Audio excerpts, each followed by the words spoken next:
Hi friends, आइए हम जानते हैं जो जब भी हम सिक्योर्ड लोन लेते हैं और उस सिक्योर्ड लोन में जब भी डिफॉल्ट होती है, हमारे जो लोन है उसको नॉन परफॉर्मिंग एसेट क्लासिफाई होती है। उस केस में इसकी रिपरकशन क्या होती है? जब भी हम सिक्योर्ड लोन लेते हैं और उस केस में जो सिक्योरिटी दिया होता है और वहाँ पे अगर हमारा जो लोन का डिफॉल्ट है, उस डिफॉल्ट के कारण हमारा जो लोन है उसको नॉन परफॉर्मिंग एसेट क्लासिफाई करता है सिक्योर्ड क्रेडिटर, तो उसके रिपरकशंस क्या है?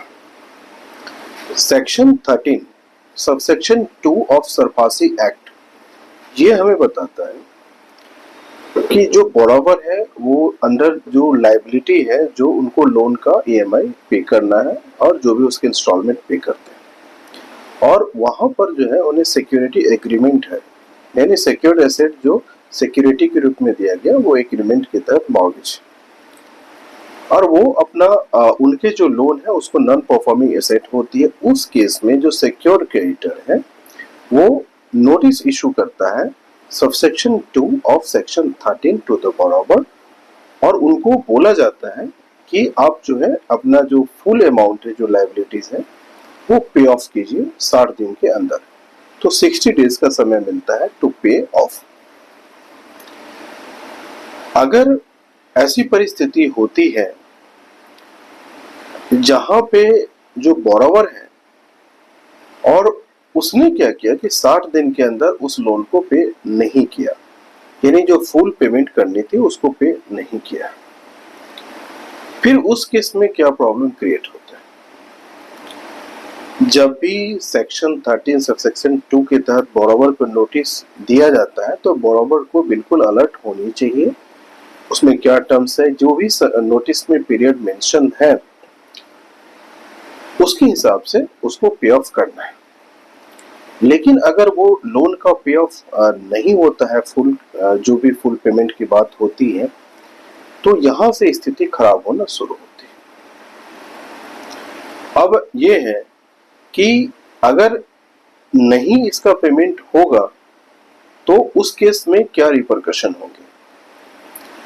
जो subsection 3A of section 13 of SARFAESI act, जब बोरोवर को जो सेक्शन 13 सबसेक्शन 2 का नोटिस मिलता है तो as per subsection 3A of section 13 borrower जो है वो अपना चाहे तो ऑब्जेक्शन और रिप्रेजेंटेशन रेज कर सकता है before the secured creditor, and secured creditor shall entertain the representations और objections raised by the borrower side.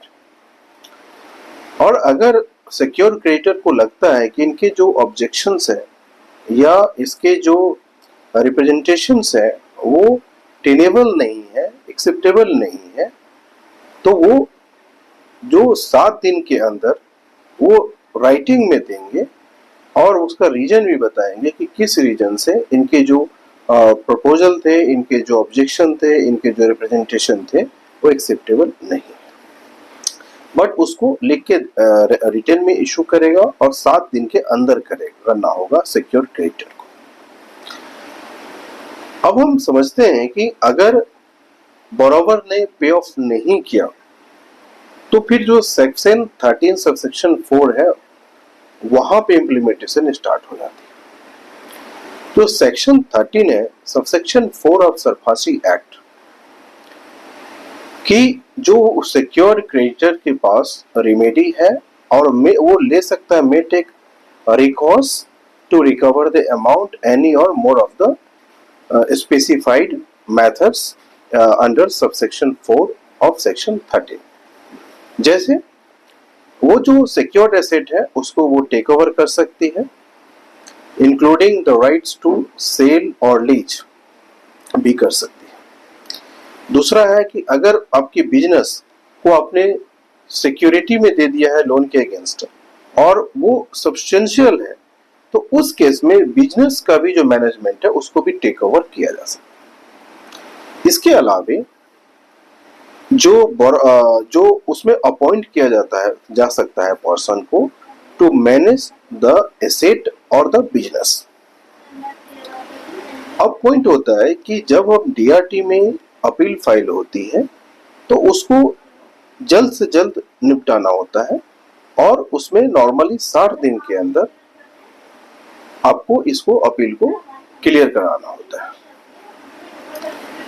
अब यहाँ पर जो अगर बोरोवर को लगता है कि जो मेजर्स लिया गया है अंडर सबसेक्शन जो 4 है ऑफ सेक्शन 13, तो ये जो है ये as per the provisions of the act and rules made thereunder वो नहीं है, उस केस में जो section 17 of the SARFAESI act है जो राइट टू अपील का अधिकार देता है वो बोरोवर उसका एक्सरसाइज कर सकता है। तो बोरोवर जो है अंडर सबसेक्शन 1 ऑफ सेक्शन 17 हमें बताता है कि जो बोरोवर है अगर उसको लगता है तो वो डीआरटी में अपील फाइल कर सकता है जो measures taken by the secured creditors as referred under subsection 4 of section 13, और वो 45 डेज के अंदर डीआरटी में अपील फाइल कर सकते हैं। जब डीआरटी में अपील फाइल होती है तो DRT shall take into the considerations कि जो measures taken by the secured creditors हैं वो are in accordance with the provisions of the act and the rules made and thereunder। तो उसको वहां पर डीआरटी को देखना है कि अगर वहां पे उसके अकॉर्डिंग नहीं है तो जो एक्शन लिया गया है बाय द सिक्योर्ड क्रेडिटर्स उसको नल एंड वॉइड कर सकता है। रीस्टोर जो टेकन ओवर एसेट है उसको वो बरोबर के पास जाएगा और इसको वो जो है वो खारिज कर सकता है। जब भी डीआरटी में एप्लीकेशन फाइल होती है तो उसको प्रॉम्प्टली करना होता है। जनरली वो 60 दिन के अंदर केस को डिस्पोज ऑफ करनी होती है, बट अगर किसी भी कारण से नहीं हो पाता है तो उस केस में जो टोटल मंथ है वो 4 मंथ से ज्यादा नहीं हो सकता है from the application date. To get more information related to the DRT litigation, please subscribe our channel. Thank you.